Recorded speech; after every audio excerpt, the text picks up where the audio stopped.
ஆசிய கோப்பை மட்டைப்பந்து போட்டியில் இன்று இந்தியா மற்றும் பாகிஸ்தான் அணிகள் மோதுவதால் ரசிகர்களிடையே பெரும் எதிர்பார்ப்பு. திருச்சி மாவட்டம் திருவெரும்பூர் அருகே நகைக்கடை உரிமையாளரிடம் 10 கிலோ தங்கம் வழிப்பறி, மர்ம கும்பல் துணிகரம்.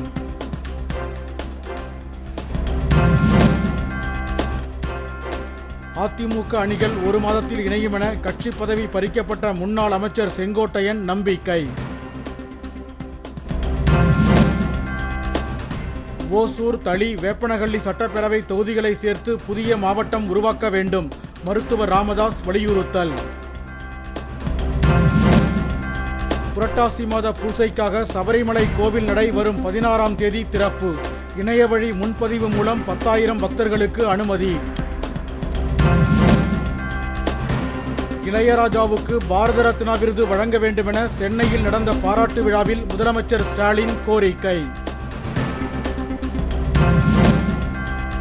வெளிநாடுகளில் இருந்து குடியேறியவர்களுக்கு எதிராக பிரிட்டன் தலைநகர் லண்டனில் ஊர்வலம், காவல்துறையினர் மீது தாக்குதல்.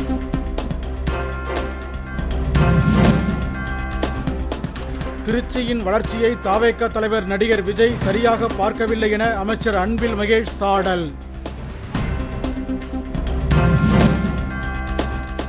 ரஷ்யாவில் உள்ள மிகப்பெரிய கச்சா எண்ணெய் சேமிப்பு கிடங்கு மீது உக்ரைன் ராணுவம் ஆளில்லா வான்கலன்களை பயன்படுத்தி தாக்குதல்.